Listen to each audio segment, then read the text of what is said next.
আচ্ছা, হুমায়ুন কবির কি ধরেই নিয়েছেন যে রেজিনগরের ভোটাররা তার কেনা গোলাম না তার চাকর বাকর? তিনি তাদের যখন যা বলবেন তাদের তাই শুনতে হবে বা তাই করতে হবে? রেজিনগরের মানুষ কি ভোট দিয়েছিলেন নিজেদের মতামত প্রকাশ করার জন্যে, নাকি হুমায়ুন কবিরের ব্যক্তিগত রাজনৈতিক পরীক্ষাগারের অংশ হওয়ার জন্যে? গতকাল একটা ডিজিটাল মিডিয়াকে হুমায়ুন কবিরের দেয়া একটা সাক্ষাৎকারের পর এই প্রশ্নটা আজ সবচাইতে বেশি ঘুরে বেড়াচ্ছে রাজনৈতিক মহলে। তো চলুন শুনে নিই সাক্ষাৎকারের কিছুটা অংশ। আগামী দিনে যে বাই ইলেকশন হবে সেখানে মমতা ব্যানার্জি যদি নিজে মনে করেন তিনি বিধানসভায় আসবেন, আমাকে বললেই, প্রস্তাব দিলেই আমি রেজিনগর থেকে শুধু ওনাকে প্রার্থী আহ্বান করছি না, আমি নিজের দায়িত্ব নিয়ে ওনার হয়ে প্রচার করে ওনাকে জিতিয়ে এনে বিধানসভায় প্রবেশ করাতে চাচ্ছি। এদের তো দেখলেন, হুমায়ুন কবিরের এই বক্তব্য শুনে অনেকেরই মনে হচ্ছে তিনি যেন ধরেই নিয়েছেন রেজিনগরের ভোটাররা তিনি যা বলবেন তাই মেনে নেবেন। আজ একজনকে ভোট দিতে বলবেন, কাল আরেকজনকে ভোট দিতে বলবেন, আর মানুষ চোখ বন্ধ করে তা মেনে নেবেন। কিন্তু গণতন্ত্র কি এইভাবে চলে? একজন নেতা কি সত্যিই ধরে নিতে পারেন যে হাজার হাজার ভোটারের রাজনৈতিক চেতনা বা মতামত এবং বিচার বুদ্ধি তার ব্যক্তিগত আদর্শের চেয়ে ছোট? রেজিনগরের মানুষ এই কদিন আগেই তার কথা মতো শুধু তাকেই ভোট দেননি, তারা একটা রাজনৈতিক বার্তা দিতে চেয়েছেন। সেই বার্তার মূল কথাই ছিল পরিবর্তন, প্রতিবাদ এবং একটা নির্দিষ্ট রাজনৈতিক অবস্থানের প্রতি সমর্থন। অথচ সেই ভোটারের রায়কে সম্মান জানানোর বদলে যদি এমন বার্তা দেওয়া হয় যে যাকেই প্রার্থী করা হোক মানুষ তাকেই জিতিয়ে দেবে, তাহলে সেটি জনগণের রায়ের প্রতি সম্মান নয়, বরং জনগণের রাজনৈতিক সিদ্ধান্তকে হালকাভাবে দেখা। আরো বড় প্রশ্ন হলো রাজনৈতিক ধারাবাহিকতার।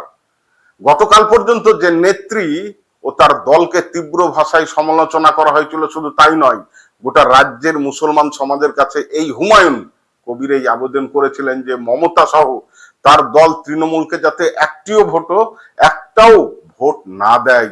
আর আজ সেই তৃণমূল নেত্রী মমতা ব্যানার্জিকে রেজিনগরে ভোটে দাঁড় করিয়ে জেতানোর কথা বলছেন।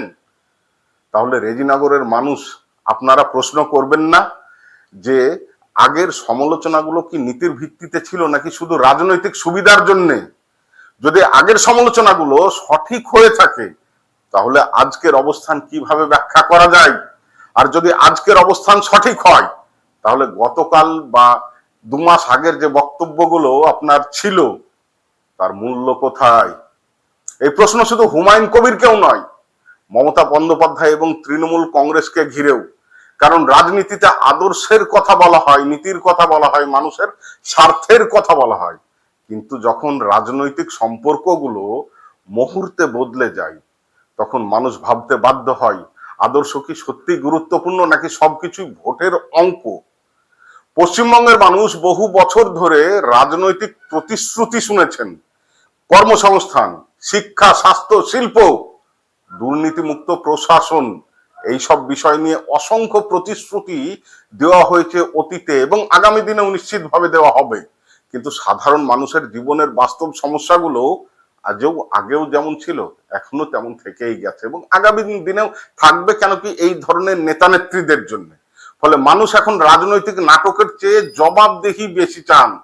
রেজিনগরের ভোটারদের কাছে অনুরোধ, আপনারা এবার প্রমাণ করে দিন আপনারা কোনো রাজনৈতিক নেতার ব্যক্তিগত সম্পদ নন, আপনারা স্বাধীন নাগরিক। আপনারা কাউকে জেতাতে পারেন, আবার কাউকে হারাতেও পারেন। আপনারা কারো নির্দেশে ভোট দেন না, নিজেদের বিচার বুদ্ধি অনুযায়ী ভোট দেন। এই মৌলিক সত্যটি ভুলে গেলে যে কোনো নেতা ভুল করবেই, আর সেটাই আপনাদের ক্ষেত্রে হচ্ছে। আজকের বিতর্কের কেন্দ্রবিন্দুতে আসলে একটা কথাই রয়েছে, রাজনীতি কি জনগণকে সম্মান করবে নাকি জনগণকে ব্যবহার করবে? ভোটারদের কি সচেতন নাগরিক হিসাবে দেখা হবে নাকি এমন একটি ভোট ব্যাংক হিসাবে দেখা হবে যাদের ইচ্ছে মতো এদিকে ওদিকে ঘুরানো বা চালানো যায়? রেজিনগরের মানুষদের বলবো, আপনারা প্রমাণ করে দিন যে গণতন্ত্র শেষ কথা কোনো নেতা বা নেত্রী বলে না, শেষ কথা বলেন মানুষ।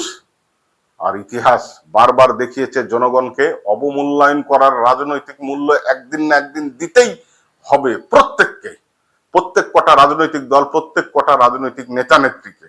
তাই রেজিনগরের মানুষকে হালকা ভাবে নেওয়ার আগে প্রত্যেক রাজনৈতিক নেতার মনে রাখা উচিত, ভোটাররা সব দেখেন, সব মনে রাখেন এবং সময় এলে তার জবাবও দেন। আজকে এই পর্যন্তই, ধন্যবাদ।